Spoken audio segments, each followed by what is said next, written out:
Adelante, Luis.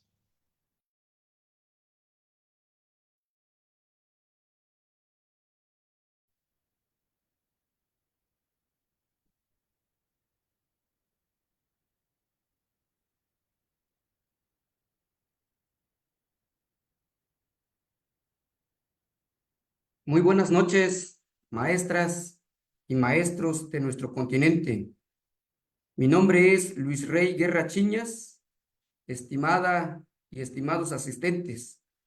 Para el Centro Continental del Saber Educativo, es un placer que nos acompañen de donde se encuentren. Vamos a presenciar hoy un bonito diálogo que nos dará muchas ideas y estrategias para trabajar con nuestros estudiantes. Le doy la palabra al maestro Víctor Terán Orozco, coordinador académico del Centro Continental del Saber Educativo, quien dará la bienvenida a la doctora Margot Giovanna Camones Maguiña. Adelante, maestro. Bueno, buenas tardes, buenas noches en alguna parte de nuestro continente. Sean todos bienvenidos a este diálogo pedagógico que nos va a dar la maestra Margot Camones, con mucha experiencia, una amplia trayectoria en su currículum. El tema es evaluación formativa en contextos de diversidad. Será un diálogo muy interesante, muy rico para todos nosotros los educadores y disfruten esta plática, esta charla. Sean todos bienvenidos. A continuación, me permito leerles el currículum de nuestra invitada de honor. La verdad, se realizó un resumen, ya que la doctora tiene un amplio recorrido en el saber educativo. La doctora Margot Giovanna Camones Maguiña es magíster en educación, con estudios concluidos de doctorado en la Universidad Nacional Santiago Antúñez de Mayolo, licenciada en educación en la especialidad Lengua y Literatura, especialización en Pedagogía Intercultural en la Universidad Antonio Ruiz de Montoya y de diplomado en Educación Intercultural Bilingüe y Biodiversidad Andino-Amazónica por la Universidad de San Cristóbal de Huamanga y Pratec, consultora del ministro de Educación del Perú en temas de educación intercultural bilingüe, educación secundaria intercultural bilingüe, estrategias para desarrollar competencias comunicativas y asesora en la elaboración de cuadernos de trabajo para desarrollar competencias comunicativas en castellano y en lenguas originarias. Ella es autora de libros y artículos científicos. Mención honorosa por la revista Caretas en el concurso de cuento de las 1000 palabras en lenguas originarias en el Perú. Adelante, doctora Margot.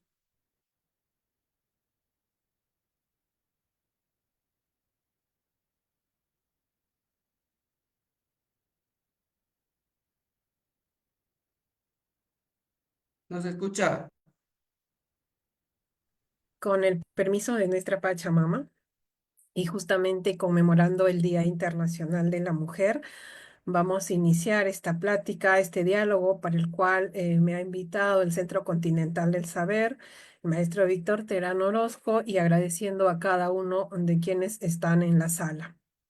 Es una fecha bonita también para poder reflexionar sobre nuestro rol, nuestra tarea en esto de educar y de criar conocimientos.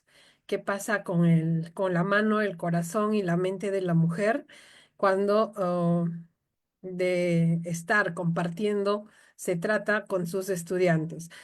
me han encargado de desarrollar el asunto de la evaluación formativa. Entonces estuve pensando en varias cosas y quería encontrar un camino para el abordaje de la evaluación formativa en contextos diversos. Así que pensé en la cantidad de población originaria del mundo que se encuentra en diversos lugares, no solamente en la zona urbana y en la zona rural, sino en cada uno de los contextos, ¿no? Creo que no hay rostro en la que podamos visibilizar diversas culturas, diversas maneras de ser, diversas maneras de abordar los problemas y diversas maneras de resolver cada uno de estos desafíos. Así que al buscar cómo voy a ingresar a esto y qué voy a hacer, me encontré con este tema de los sentipensares y haceres, pero me encontré con esto no sé si pasa en México o solamente pasa en Perú y pasa en otras regiones. Entonces encontré esto de las felicitaciones, ¿no? Felicitaciones por haber ingresado a la universidad, felicitaciones por ser el primer puesto, felicitaciones a los estudiantes que han ingresado y pensaba en ciertas estadísticas de si egresan 20 estudiantes y solo ingresan a la universidad 2 y se felicita a 2, ¿qué pasa con los 18? Y así. Entonces puedo mostrarles lo que tengo en pantalla, ¿no? Felicitaciones a los que ingresan al instituto, felicitaciones a los inquilinos del COAR, felicitaciones a los que han ingresado en la admisión 2024, 2025 y así todo un récord histórico.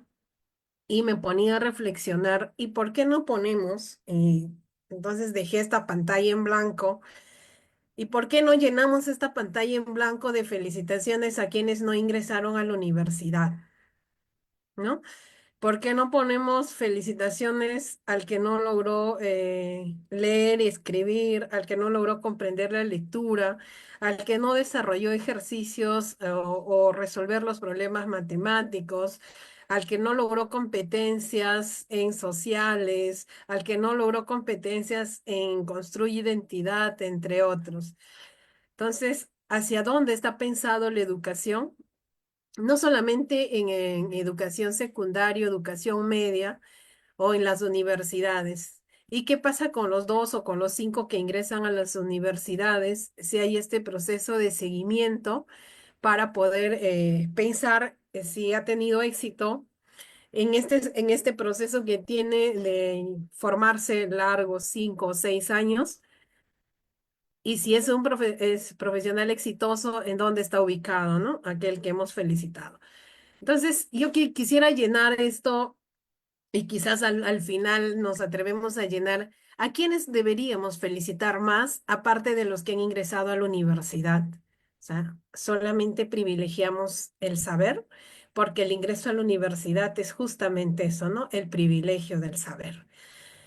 Entonces, la evaluación formativa definitivamente tiene un camino, tiene muchos precursores, mucha teoría construida, pero ¿a dónde nos está conduciendo si es que no la reflexionamos como tal, si no pensamos y no asumimos críticamente nuestra tarea y nuestro rol como docentes?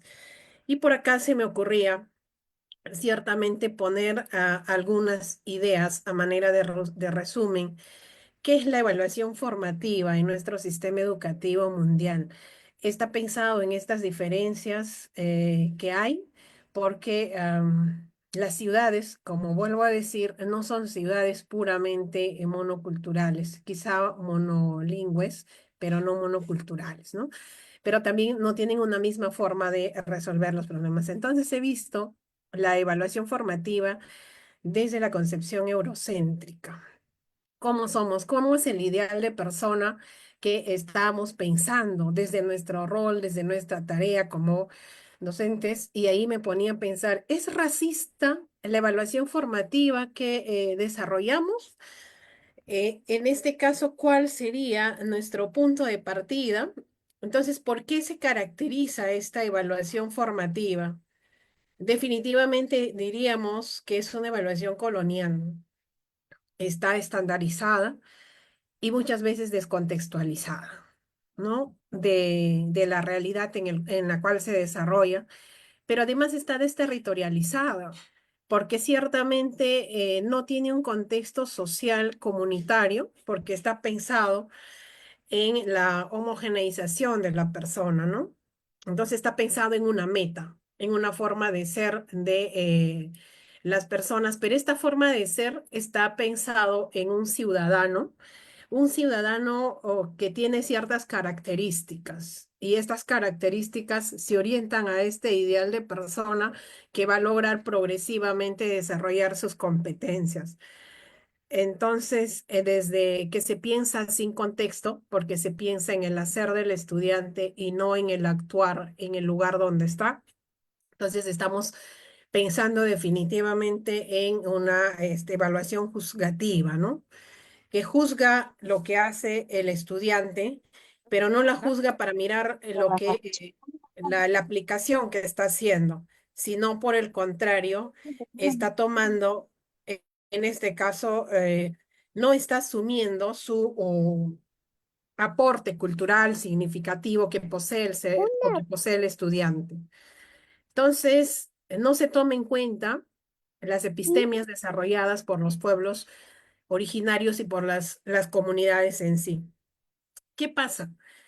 Si bien es cierto, la evaluación formativa se orienta a acompañar, a brindar andamiaje al estudiante, a hacer que transite del estado real al estado, en este caso, pensado o al propósito de aprendizaje, siempre o muchas veces lo que hace es satanizar el error, ¿no? Siempre va a buscar qué es lo que sabe y qué es lo que no sabe el estudiante. Es lo que sabe, muchas veces lo que trae de su acervo cultural, de su acervo del diario, del cotidiano vivir, considerado no científico. Entonces es racionalista, porque solo valora el saber e invisibiliza el sentir y el hacer persona. Entonces, al legitimar este proceso de racismo en la evaluación, lo que se hace es desarrollar un racismo epistémico, porque solamente se reconoce lo científico y se universaliza el saber en un solo saber. A partir de una población y una muestra, lo que se hace es dotar de estas características a políticas educativas y estas políticas educativas definitivamente desconocen o no reconocen las epistemias locales que sirven para afrontar diversos problemas. O sea, nuestras comunidades resuelven sus problemas con sus propios saberes y tienen diversas alternativas de solución a estos. Entonces, caemos en una hegemonización al ser porque estamos orientando a nuestros estudiantes a civilizarse, a ser ciudadanos y estamos diciendo que busquen siempre el verdadero conocimiento. En esta mirada más eurocéntrica del conocimiento, hemos tratado de perfilar un tipo de ser que no está vinculado a su comunidad y no está vinculado a su territorialidad, pero tampoco está reconociendo lo que siente.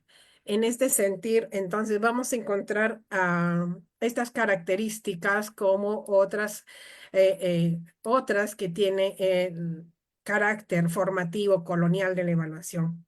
¿Qué hace? Califica. Califica en inicio, en proceso, logrado y destacado al estudiante. Y hablamos de una evaluación para la vida. Sin embargo, esta evaluación para la vida no es desde la vida y no es para la vida.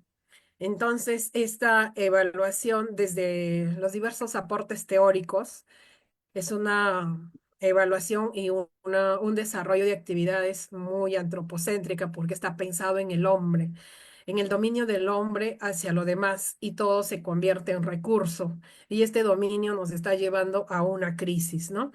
Además está orientado al logro de aprendizajes. Entonces, justamente por eso iniciaba con el cartel de los estudiantes privilegiados, aquellos que ingresan a las universidades, ¿no? Porque ese es el logro del aprendizaje, ese es el logro del conocimiento de la materia. Está basado en el uso de métodos y técnicas y tiene un paradigma estrictamente cuantitativo.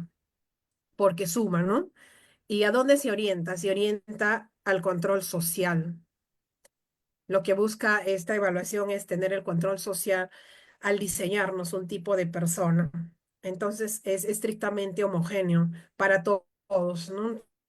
Áreas de aprendizaje establecidos para todos y esto para todos representa pues la no diferenciación de las diversidades existentes. Entonces, los estudiantes de contextos indígenas y no indígenas no tienen una sola manera de aprender, de hacer, de emocionarse, de convivir, de relacionarse, de relacionar las cosas, de mantener sus conocimientos previos. Entonces, como hay estas formas, pero este tipo de evaluación formativa colonial nos está llevando a monoculturalizarnos, ¿no? Porque impone un solo modo de pensar, una sola forma de reconocer el conocimiento como válido y los otros conocimientos como conocimientos empíricos o conocimientos informales que está en la comunidad y estas no tienen fundamento epistémico porque no han sido diseñados desde la ciencia moderna, eurocéntrica, ¿no? Entonces se orienta a descalificar. Vuelvo a decir que legitima un solo saber y acá hay una injusticia cognitiva. Entonces, nuestra tarea, nuestro propósito como profesionales en este proceso de reflexión sería cómo es que logramos la justicia cognitiva de nuestros pueblos, ¿no?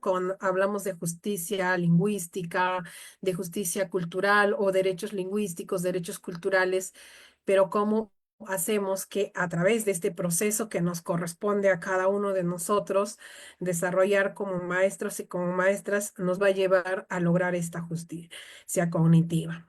Por otro lado, califica mediante exámenes escritos que confunde examen con evaluación.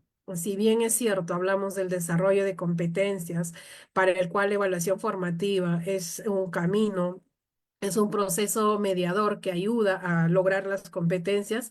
Sin embargo, hay la primacía de exámenes que van definiendo finalmente cuánto sabe el estudiante al resolver tipos de preguntas orientadas sobre todo a todo lo que se quede en la cabeza, al memorismo, a repetir información, a copiar información o inclusive a copiar lo que dice el libro y llevarlo al cuaderno, ¿no? ¿Y cuántos estudiantes son contestatarios y se rebelan frente a esto para decir, pero ¿qué me aporta?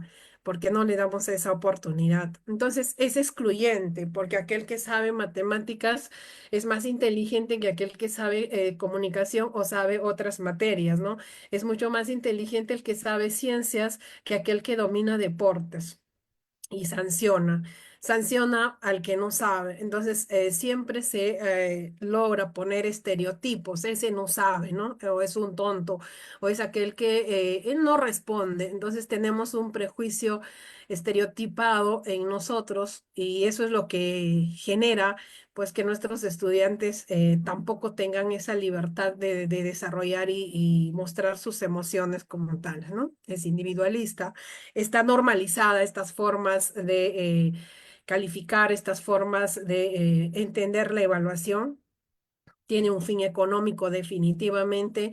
Los currículos a nivel mundial tienen un fin económico, un fin de control social, un fin de control político.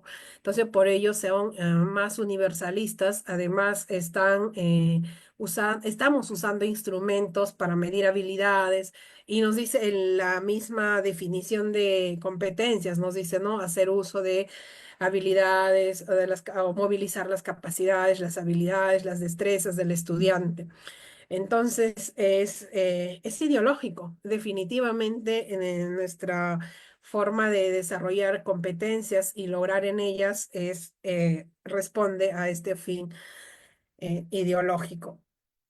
Entonces, esta educación nos va a llevar a ser pensado desde la individualidad. Queremos sujetos individuales porque los sujetos comunitarios son sujetos que representan un peligro para los fines económicos y fines de dominio mundial que tenemos. Entonces, cada uno de estas ideas se van orientando a pensar a la persona sola, porque la persona cuando está sola es mucho más fácil de ser sometido y de ser dominado. Entonces, he escogido algunas frases aquí para poder pensar, ¿no? Y también he colocado algunos autores que han pensado la educación desde este enfoque más antropocéntrico. La educación no cambia el mundo, cambian las personas que van a cambiar el mundo. Entonces, si nosotros pensamos en esta idea de que las personas cambian el mundo, está orientado desde un sentido de dominio o control a la naturaleza, a la tierra, al agua y todo aquello que a nosotros nos ayuda a convivir en la comunidad y nos permite sentirnos parte de ella, ¿no? Porque nos sentimos criados por ellos. Esta es nuestra obligación hacia el niño, darle un rayo de luz y seguir nuestro camino. Estamos pensando en sujetos que no traen nada, sujetos a las que hay que darle luz porque son sujetos sin luz. La educación es tal vez la forma más alta de buscar a Dios, ¿no? Entonces también nos orientamos a entender que la educación es un fin religioso y desconocer las espiritualidades existentes en cada uno de nuestros pueblos. El niño no es malo, no es bueno ni malo por naturaleza, sino es que la educación la que decide este aspecto. ¿M? La educación es el arte de ayudar a cada individuo y manifestar lo mejor de sí mismo. Al estudiante no hay que decirle qué vamos a aprender, sino qué vamos a hacer, ¿no? Entonces, en ese hacer está interesante. Entonces, si damos una mirada a Juan Amos Comenio, a Jean-Jacques Rousseau, a John Dewey, Jean Piaget, María Montessori, o Ovide de Crowley, David Ausubel y a muchos más, con este sentido crítico de entender de cómo es el desarrollo de una evaluación formativa, seguramente vamos a tener diversos puntos de vista, diversas maneras de entender. No es que estoy descalificando las propuestas, sino estoy haciendo una reflexión un poco más crítica del por qué es que nuestra educación se convierte en una evaluación que coloniza, en una educación que muchas veces hace que la escuela esté ajeno a la comunidad y más bien se ponga al servicio del currículum formal. Está ajeno a los saberes comunitarios, a los saberes locales y lo que busca es vigilar, castigar. ¿Por qué? Porque hay una expresión del educador, pero no hay una participación de los padres, de la familia, de la comunidad, ¿no? O sea, se ha deslegitimado esa participación porque la evaluación sigue siendo eminentemente una evaluación que es, digamos, un sentido dominante de la acción del profesor, porque es una forma única de poder regular conductas, de poder regular formas de ser el estudiante. Pareciera que hemos perdido esta autoridad frente a los otros, entonces estamos pensando en enderezar conductas, fabricar individuos, pensar que su éxito radica en resolver un examen y resolver o ingresar a la universidad, ¿no? Entonces, las competencias pues nos hacen obedientes y al hacernos competentes nos van a permitir cosificarnos como personas y clasificarnos hacia dónde. Aquel que no sabe es pobre, ¿no? Entonces hay este dominio fuerte del saber. ¿Qué necesitamos hacer esto? ¿Qué necesitamos hacer y cómo? ¿Qué nos corresponde hacer en esta tarea evaluativa? Quizás seguir analizando todas estas propuestas de los precursores de la evaluación formativa y he anotado algunos autores, no voy a ahondar en ninguno, solamente he puesto unas preguntas que dice, esté centrada en el individualismo, ya lo he explicado, ¿por qué? Esa respuesta no la puedo resolver sola, seguramente cada uno tiene una respuesta distinta porque estamos en diversidad de pensamientos, diversidad de sentires, diversidad de haceres, pero también no queremos entrar a una sola definición, como es el pensamiento eurocéntrico que otorga un concepto a cada una de las cosas, aun que haya otros conceptos, pues estas no van a ser válidos, ¿no? Entonces, está centrado en un sujeto y no en el comunitario, pero hay que entender que nadie vive solo, por lo tanto, nadie aprende solo tampoco. Entonces, cuando nosotros hacemos la calificación y tenemos nuestros registros o diversos instrumentos, estamos pensando en personas, pero no estamos pensando en este desenvolvimiento del ser de la persona, en este desenvolvimiento que pueda asumir como tal. Y eso de una u otra nos va a hacer que nuestra cultura pues siga siendo dominada. Entonces necesitamos descolonizarla, necesitamos hacer a que ésta sea decolonial y cómo nosotros evitamos esta jerarquización social, ¿no? Y cómo hacemos que nuestros saberes de nuestros pueblos originarios cobren visibilidad epistémica desde sus actores, pero también desde nuestro aprender propio de cada uno de nosotros. Qué lindo sería, como dice Dussel, que el estudiante, que el profesor empiece a aprender del estudiante y el estudiante tenga ese poder de enseñar al maestro y cómo se levantaría esa autoestima del estudiante porque también se pone en ese papel de enseñante y de aprendiente, ¿no? Y qué es lo que necesitamos en esta tarea y qué nos corresponde hacer. Y por ahí creo que va a venir justamente esta evaluación decolonial, hablar de la decolonialidad, de la evaluación formativa. Me va a permitir hacer que necesitamos tener una construcción personal en comunidad, en territorialidad y en espiritualidad, apropiarnos de este enfoque de la crianza, porque nuestras comunidades históricamente en su cotidiano vivir han criado todo, se han criado y crían y se dejan criar por los otros, ¿no? Entonces, tanto los conocimientos y los saberes son criados por ellos. Una madre de familia o una sabia o un sabio no va a ir al huerto a recoger las plantas medicinales como un citadino pudiera hacerlo. Va a respetar a la madre naturaleza, a la madre tierra y va a ir en los momentos adecuados y cada enfermedad que tenga que curarse va a tener inclusive momentos diferentes, ¿no? Yo recojo para el dolor de estómago, recojo en horas de la mañana, pero para curar y sanar el espíritu en sí, tengo que recoger a las 12 de la noche. O sea, tienen horarios tan diferentes y quizás no horarios, sino momentos, pero estos conocimientos a lo largo de todo este proceso histórico se mantienen porque son criados, porque no han sido trastocados, sino se han transmitido y la abuela, el abuelo, el sabio, la sabia sabe a quién transmitirlo, sabe elegir quién es el que va tener este conocimiento y te dice, tú eres la mano, quien tiene que aprender esto, ¿no? Entonces, no curan todos, hay una energía que cura y que sana. Entonces, la tarea no es exclusiva del docente, participa la familia y la comunidad.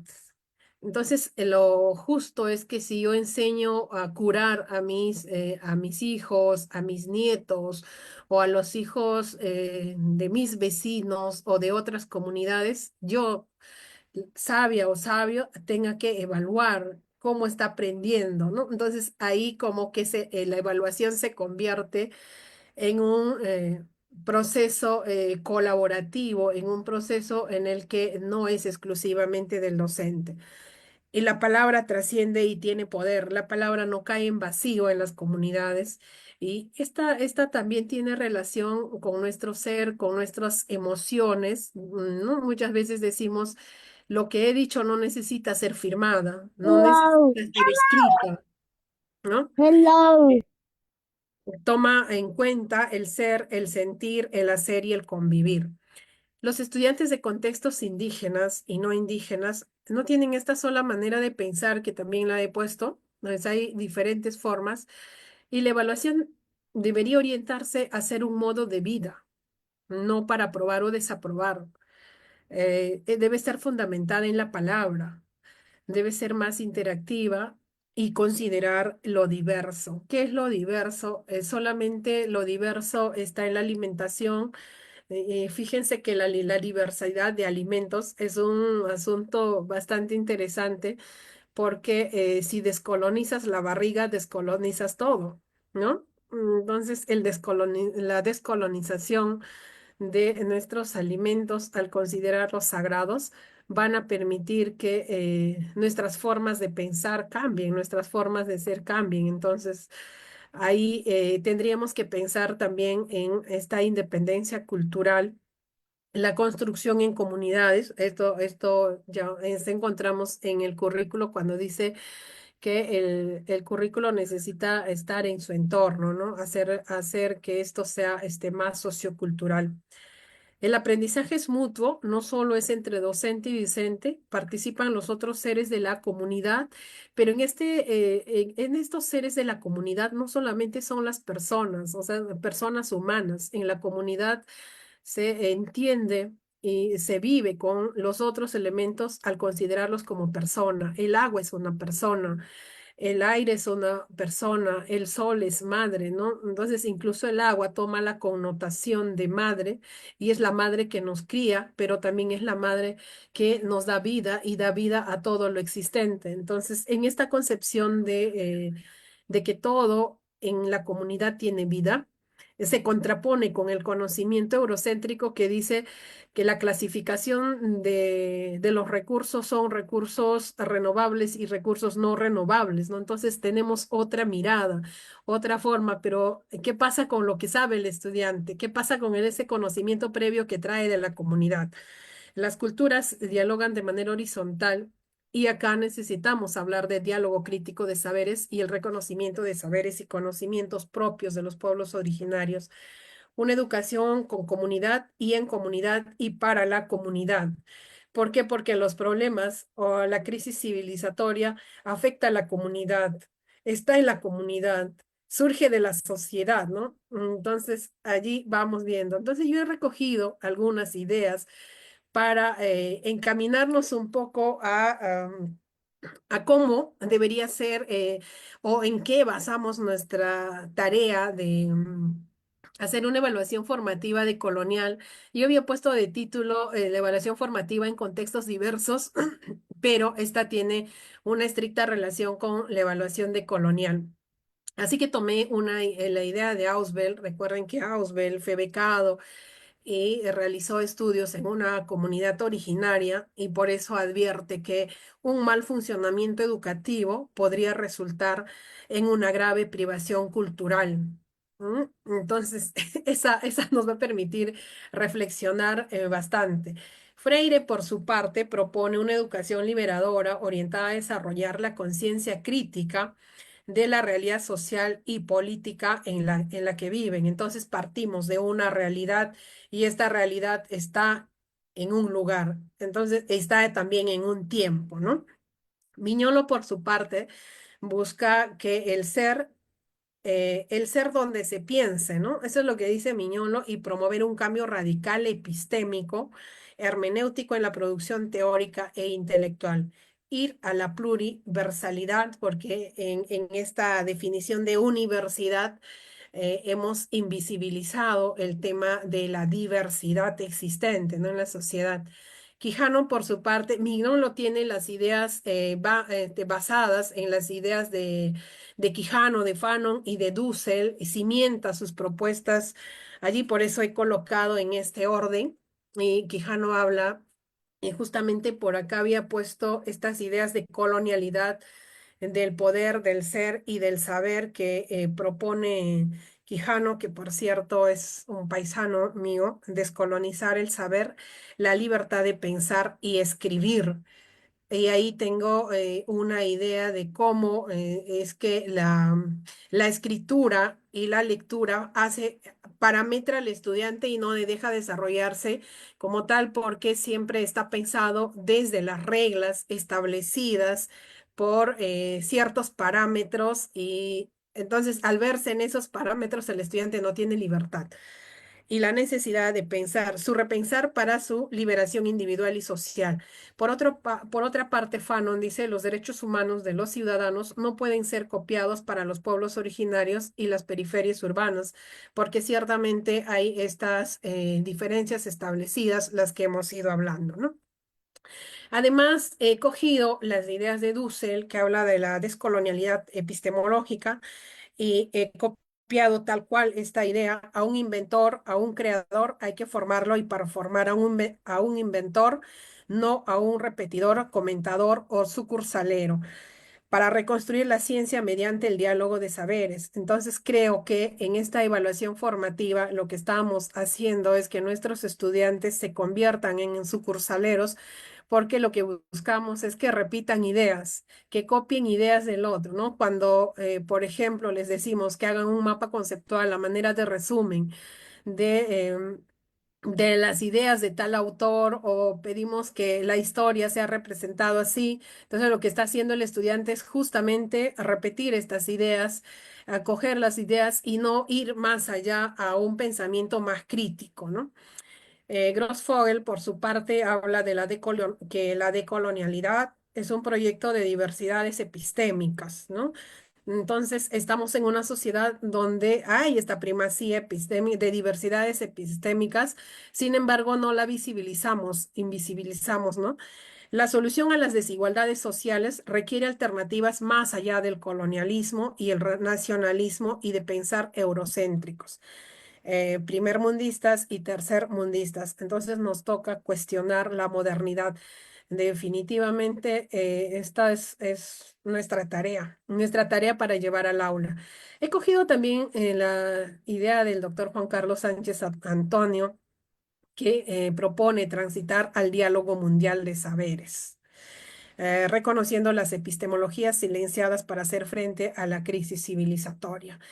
Ciertamente los problemas locales tienen repercusión en los problemas mundiales y, por ejemplo, el efecto del cambio climático es un problema mundial que requiere abordarse desde diversos puntos de vista, ¿no?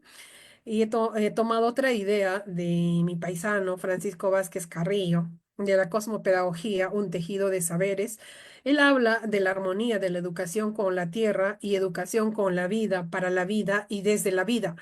Entonces, estas ideas podrían ayudarnos a tener una cierta propuesta para llegar a una evaluación formativa más decolonial. ¿Y de dónde partimos? Entonces, he logrado desarrollar la evaluación en contextos de diversidad, o una evaluación de colonial debe partir de la realidad.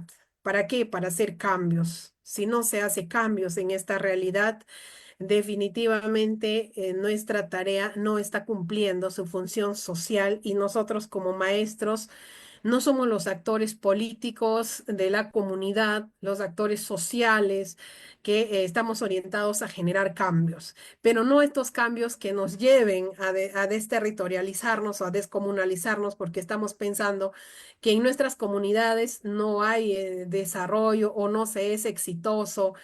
Y esta idea de decirnos de que no te quedes en tu comunidad si quieres crecer, no tienes que irte a otros lugares, a otros pueblos, tienes que irte a la capital para que tú puedas ser grande.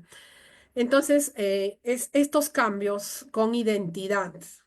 No hay mejor manera de desarrollar cambios manteniendo esta identidad desde la conciencia que tenemos nosotros, desde esta conciencia que tenemos como tarea con nuestras comunidades, para recoger este pluralismo epistémico y poder entender que ciertamente hay propuestas eurocéntricas, hay propuestas cosmocéntricas, y esta interculturalidad nos tiene que llevar a este desarrollo, porque no podemos negar ninguna, no podemos negarnos al desarrollo de la tecnología.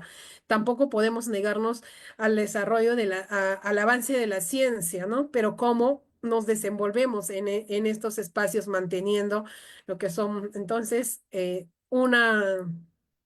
abordar los problemas, hay diversidad de problemas.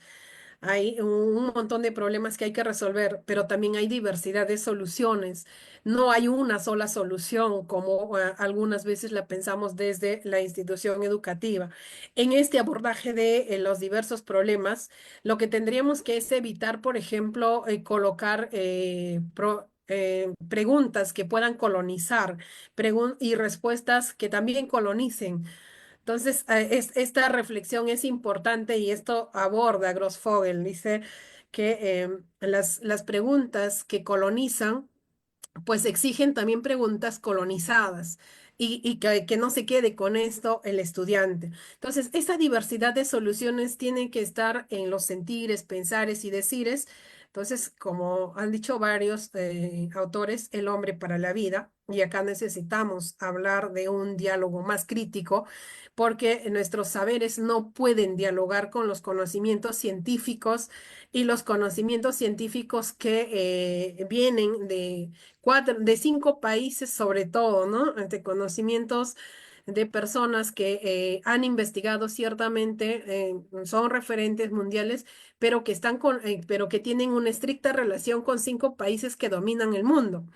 Entonces, ¿y qué tenemos nosotros como para lograr esta justicia epistémica, ¿no? ¿Qué tienen nuestros pueblos? Entonces, habría que desarrollar nuestras propias formas de conocimiento existente, porque nuestros saberes en la localidad, en la comunidad, son saberes que se mantienen a lo largo de muchos años, pero para ser trascendentes necesitan de su localía, no están requiriendo ser universalizados. Pueden ser universalizados si tienen esta relación con la ciencia, sin embargo, requieren de esta forma de desarrollarse. Entonces, necesitamos hacer la pedagogía del pensamiento crítico, ¿no? Y si hablamos de diálogo de saberes, los saberes tienen que dialogar en igualdad de condiciones. Entonces no tenemos estas condiciones para poder dialogar.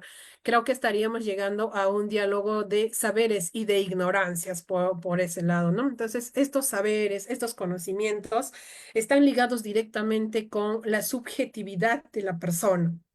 Y esta subjetividad tiene relación con las maneras de conocer, con las maneras de saber o de intervenir, de interpretar de diversas maneras el mundo, de interpretar de diversas maneras las problemáticas, pero también de afrontarlos con estas diversidad de soluciones. Y aquí voy entrando, no sé cuántos minutos tengo, maestra Luis, por favor me recuerda para no excederme en los tiempos. Adelante, Adelante, maestra. adelante, maestra, sin problema. Gracias, gracias. Genial. Entonces, esta propuesta de evaluación formativa de Colonial que seguimos trayendo y comentando, pues necesitamos abordar y tomar en cuenta el sentir y el pensar, ¿no? Las emociones en el pensamiento y en el hacer de las personas. Como les decía hace rato, cuando un estudiante viene con una forma de pensamiento preestablecido en la familia y la familia siempre, la abuela o el abuelo siempre le ha enseñado que el agua es madre y llega al colegio, a la institución educativa, y ahí se encuentra con que el agua es H2O, es un líquido elemento y ha perdido su naturaleza de ser madre. Entonces, ¿cómo se queda este estudiante? Se queda con esta idea de a quién le creo, pero como mi profesor o mi profesora tiene poder, entonces lo que dice mi profesor es correcto, ¿no? Y desde ahí se pierde el cariño al agua, desde ahí se pierde esta relación de persona a persona. O por otro, cuando decimos que nuestros alimentos son sagradas semillas y llegas, por ejemplo, la papa. Dice, la papa es sagrado, es comunitario, tiene afectividad, es diverso, por eso se cría una gran variedad de papa. Cada uno tiene su nombre, pero cuando llega a la institución educativa le decimos que la papa es un tubérculo y está orientada a saciar el hambre del mundo. Entonces, y la papa sirve solo en la medida que es de un solo tipo, de un solo color. Entonces, ¿qué cosa estamos haciendo? Estamos haciendo que la papa tiene valor en la medida que sirve al mercado y solamente se siembra en función a lo que me demande el mercado. Entonces, miren, estos conocimientos ya no se desarrollan como tales. Entonces, ¿qué hago con lo que yo sabía? Mi madre, mi abuela me dijo que esto es madre semilla, no puedo botar la papa porque la papa se asusta, porque la papa tiene espíritu, ¿no? Entonces, pero en mi institución educativa me han dicho que es un tubérculo, así que yo puedo comer a mitad la papa y puedo tirarla, ¿no? O puedo dejarlo y sé que no siente. Entonces nos están enseñando que esto no tiene vida y por lo tanto puedo tratarla como un objeto, como una cosa. Entonces, así como se cosifican nuestras formas de ser, nuestras formas de pensar, se cosifican también en nuestras relaciones que tenemos, ¿no? Entonces, por ahí se va perdiendo incluso esta diversidad en la comunidad que está basado en la producción de diversos tipos de alimentos, porque en la comunidad se sabe que no se come solo papa y no se come solo quinoa y no se come aguacate, digamos, ¿no? Si no se come esta diversidad, por lo tanto, la mejor forma de entender la diversidad está en la chacra. Y necesitamos ir a la evaluación formativa y a la evaluación criadora desde las diversidades. Hemos hablado de la decolonialidad, de la evaluación formativa, porque esa es la tarea que tenemos en el pensamiento propio de nosotros, los de pueblos originarios. Y estamos orientándonos aquí a los pensares, haceres y sentires existentes, ¿no? En nuestra comunidad. A ver, pensando en una escuela cualquiera que tiene estudiantes de la ciudad, pero también tiene estudiantes de la comunidad. Entonces, ahí ¿cuál sería el mejor camino para no pensar en esta uniformidad? Porque cuando ya establecemos criterios de evaluación únicos, estos criterios de evaluación nos van a permitir mirar al estudiante, a todos los estudiantes de la misma manera. Entonces, incluso en nuestras comunidades, a veces cometemos este error de mirar, me hubiera gustado traer una fotografía, por ejemplo, ¿qué hace? ¿Qué cosas sabría este estudiante de la ciudad que se va al campo, que se va a la chacra? Seguramente se sentiría totalmente inútil porque no sabría qué hacer. No sé si sea este término el más adecuado, pero no sabría qué hacer. Y lo mismo ocurriera quizá cuando se trae un estudiante a la ciudad y cómo se desenvuelve, ¿no? Entonces, los espacios de desenvolvimiento también son diferentes y nos van a ayudar a mirar cómo es que nuestra tarea puede cambiar estas formas, estas formas de desarrollar a la persona. Entonces, a ver, quizás cuando cambio a las personas, a un estudiante que va a la universidad, se ha formado para ser profesional y llega al campo o a la montaña y no sepa cómo desenvolverse allí, ¿no? Entonces, miren estas connotaciones. ¿Qué tal si cambiamos, no? Cambiamos cuando por ejemplo, cuando educo a un estudiante, le traigo a la escuela y le educo en castellano a un estudiante que domina una lengua distinta al castellano. Y muchas veces hemos transgredido esta regla de atención a la diversidad porque el estudiante se ve obligado a aprender una lengua que es diferente a su contexto, que no está en su, por ejemplo, las palabras no están en su vocabulario. Entonces calificamos al estudiante de tonto porque le preguntamos por una gallina y él sabe, voy a utilizar el quechua, él sabe que la gallina es huaypa y en su cabecita está como huaypa y no está como gallina. Entonces, ¿qué tiene que hacer? Tiene que hacer doble esfuerzo de recordar la palabra que está aprendiendo.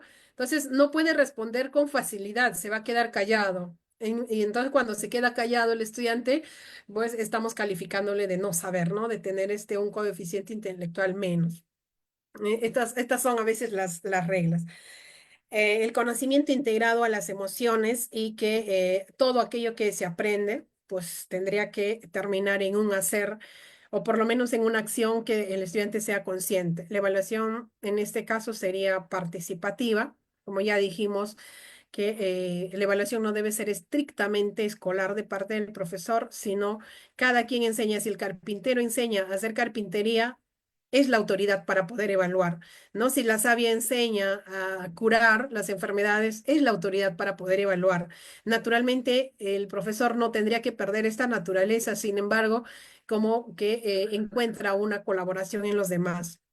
La evaluación por equipos pares o equipos, la evaluación de la diversidad y la complejidad cotidiana, la evaluación de procesos antes que de sujetos, ¿no? Que a veces estamos calificando a las personas y la valoración de modos distintos o diversas maneras de actuar.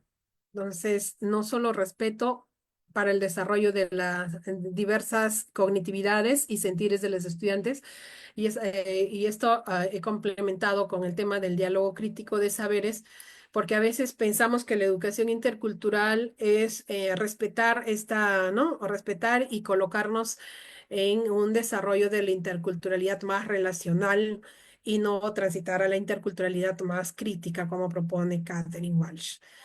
Muy bien, y ya casi voy terminando para no acaparar todo este proceso. ¿De dónde partimos? Y acá, ¿cómo partiríamos según estas ideas que estoy tratando de construir? Eh, Hay situaciones a abordar desde la educación múltiples. Estas pueden estar vinculadas al contexto. Y acá hay algo interesante, ¿no? Los currículos a los que he llamado eurocéntricos siempre nos exigen, y acá hay un punto de partida interesante, nos exigen que estén en un contexto.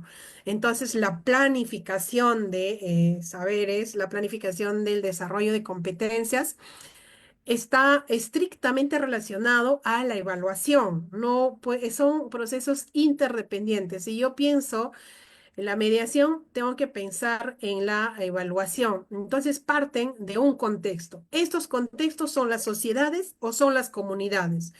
Estas sociedades o estas comunidades tienen problemas, tienen potencialidades, tienen oportunidades, tienen aspiraciones, y estas tienen repercusión a nivel mundial.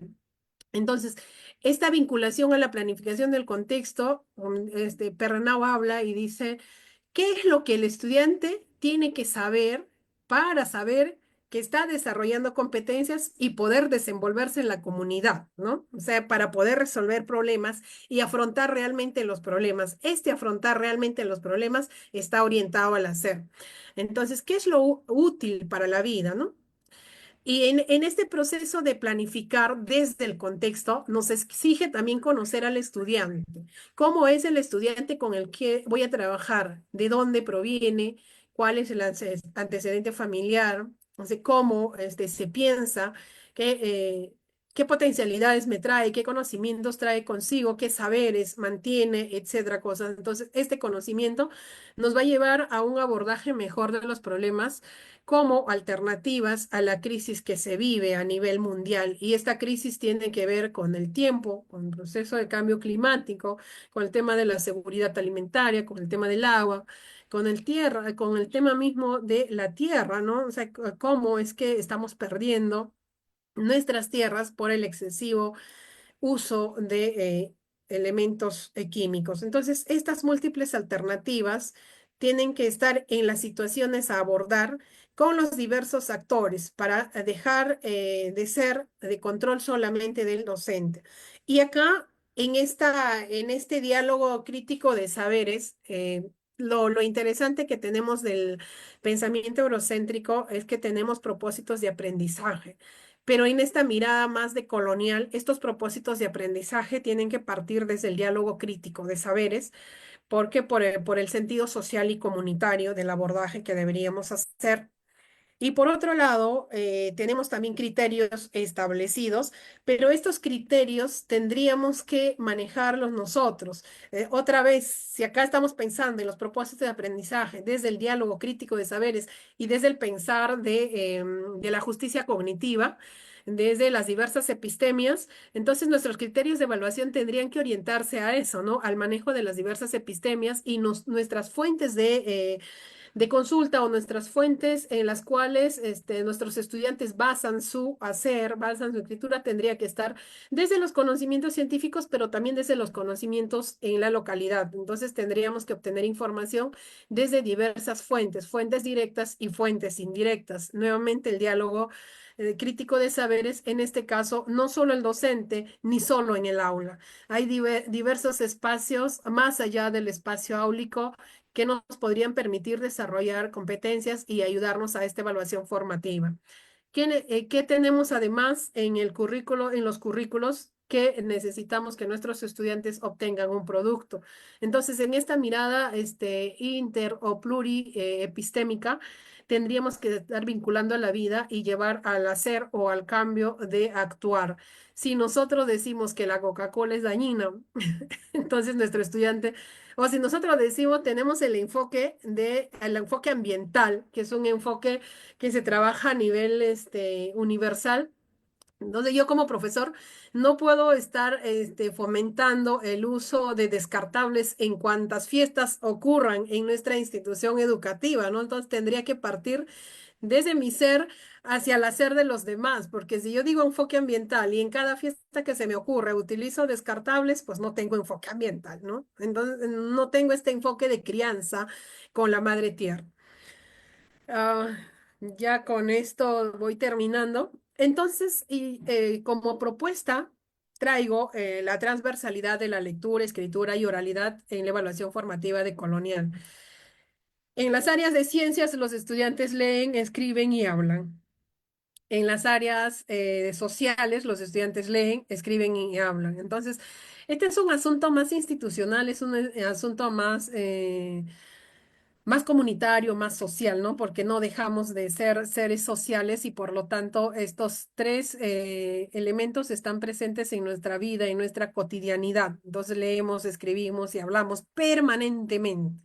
Entonces en esto tendríamos que empezar a dar este sentido de la vida, con la vida y en la vida, como diríamos, de la comunidad, en la comunidad y en y para la comunidad, en la sociedad, para la sociedad y desde la sociedad. Entonces, ¿cuál es ese propósito que tenemos cuando nuestros estudiantes leen? Y si solamente en este proceso de lectura, para poder llegar al diálogo mundial de saberes, no tendríamos que tener un solo parámetro de lectura o que solamente nuestros estudiantes se queden en lecturas del contexto, ¿no? Sino también estas problemáticas vinculadas a diversas realidades y cómo van repercutiendo en este tejido de problemáticas que encadenan unos tras otros. Entonces, el problema que estamos ahora en la comunidad está repercutiendo en otros y de qué manera está repercutiendo, ¿no? Y cómo qué soluciones podrían tener partiendo de nuestra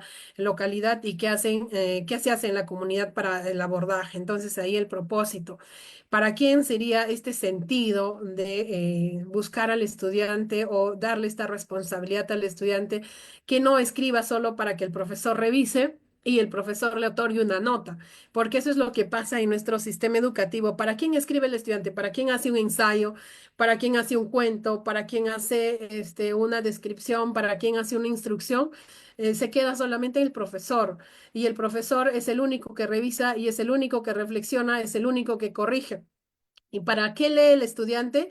Lee para resolver una ficha, para resolver preguntas. ¿Y por qué no cambiamos de las preguntas a la formulación de preguntas y a las reflexiones propias del estudiante a partir de las lecturas que él pudiera hacer, ¿no? ¿Por qué no cambiamos ese papel de obediencia? Porque justamente con las lecturas que ponemos en las diversas áreas, lo que hacemos es hacer que nuestros estudiantes sean obedientes y siempre estén acostumbrados a responder preguntas, a cumplir órdenes y no al contrario, no a ser más disruptivos, a ser más reflexivos, a tener sus propias ideas. ¿Y qué preguntas plantearían ellos al texto, ¿no? ¿Qué harían? Entonces, en este sentido, igual en las ciencias ellos están leyendo textos científicos, entre otros. Y entonces, ¿para qué leer? Para cambiar algo. En ese para qué cambiar algo, no tendríamos que quedarnos en unas fichas, en unos documentos de lectura, sino más bien tendríamos que vincular a qué es lo que lograría el estudiante con estas lecturas que va a ir desarrollando. Bueno, creo que hasta ahí me voy quedando. Muchas gracias. Ya he excedido, si no me equivoco, el tiempo y gracias por escucharme. Contrario, maestra, es un placer estar escuchando a usted y con esa experiencia que nos comparte en esta noche, ¿verdad? Que nos sirve a todos como docente. Adelante, maestro Víctor. Pues primero felicitar maestra Margot. Eh, creo, creo que lo que en México estamos proponiendo, usted le acaba de dar toda la parte teórica, toda la justificación de por qué tenemos que trabajar una evaluación formativa. Y la felicito ampliamente por tan rica charla y por darnos elementos para poder justificar lo que estamos proponiendo en México. La felicito, no hay preguntas, creo, Luis, y seguimos avanzando. Si alguien de la sala quiere participar, adelante, maestro Luis.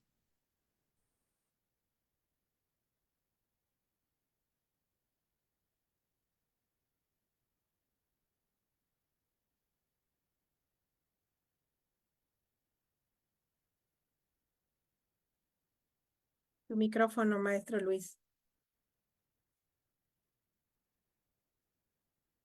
Que nos sirva a nosotros que estamos en este proceso de, de vinculación con los trabajos comunitarios, que hemos tenido la oportunidad de seguir el trabajo del maestro Víctor, y ahorita que acabamos de escucharla, nos abre el panorama un poquito más amplio para poder ir entendiendo los trabajos. Y la verdad que me quedo asombrado con esta charla, maestra. Muchas gracias. ¿Algún compañero que quiera participar?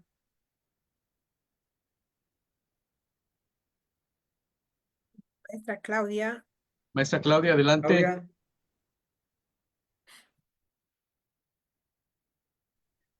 Pues sin duda alguna, maestra Margot nos deja una tarea muy importante a nosotros los docentes, a los maestros, de hacer esa evaluación formativa, ya no hacer esa evaluación para pues como simple control, sino hacer tenemos una tarea que es hacer esa evaluación formativa de colonial, esa evaluación que va a partir de lo que conoce el niño, de su contexto, de reconocer esa diversidad de la historia y la identidad de los pueblos originarios, es hacer esa evaluación de reconocer al otro y de reconocerles no solo a los, como usted lo mencionó al inicio, no solo reconocer a los sobresalientes, sino a los que quizás más nos necesitan, alentarlos a salir adelante, a continuar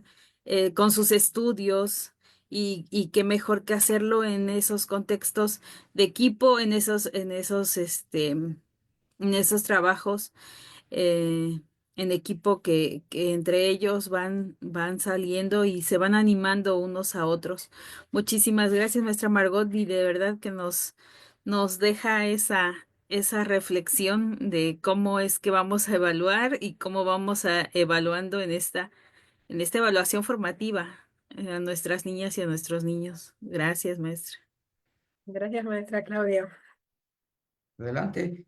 ¿Algún otro compañero que desea participar? Bueno, entonces le damos la palabra a la maestra Margot Carmona para que dé una palabra de cierre, de despedida. Adelante, maestra. Eh, Maestro Víctor y maestro Luis y a todos los integrantes en esta sala, quiero agradecerlos infinitamente. Esto es una tarea de construcción comunitaria, de construcción en ayuda y de construcción en acompañarnos. Nuestros pueblos, dice, en quechua dirían Huayquinacushpay Matapis Rurashun. Entonces, hagamos todos en esta comunidad para poder crecer juntos y para ser muchos más y no quedarnos pocos. Ciertamente tenemos harta tarea, pero estas tareas son menos pesadas cuando estamos todos juntos. Buenas noches a cada uno. Pues, Buenas buenas noches, noches. maestra. Adelante, Luis. Adelante, maestro Víctor. Bueno, es que se fue la luz aquí en mi barrio, me sacó por momento y Realmente muy impresionado, maestra Margot. Ojalá y no se pierda la comunicación y nos prepare otra actividad.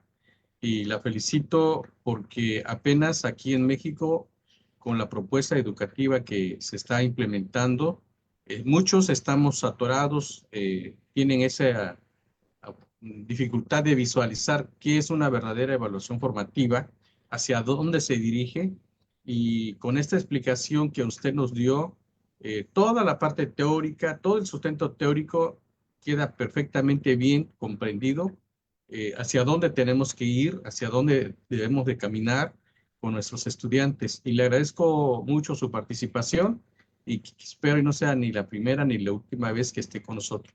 Le envío un fuerte abrazo hasta Perú y nos vemos en Chile. Nos vemos en Chile, maestro. Un abrazo. Cuídese. Un abrazo, maestra. Pues adelante, compañeros. La verdad, yo me quedo con un sabor de boca de seguir escuchando a la doctora, porque la verdad nos abre un panorama, como le digo, con lo que hemos escuchado y hemos tratado de entender con el maestro Víctor a través de sus dos libros que nos ha regalado. Y eso, ahorita que nos empieza usted a abrirnos el camino otro poquito más, nos llena de satisfacción, de alegría, escuchar esos tipos de comentarios, porque la verdad es lo que realmente necesitamos para poder seguir avanzando dentro de este trabajo comunitario. Como decía el palabra del maestro Víctor, mano vuelta. Y la verdad, agradezco a todos mis compañeros maestros, mis compañeras maestras, compañero Víctor también. Doctora, desde su lugar de origen, muchas gracias. Skishepeli. Gracias, compañeros.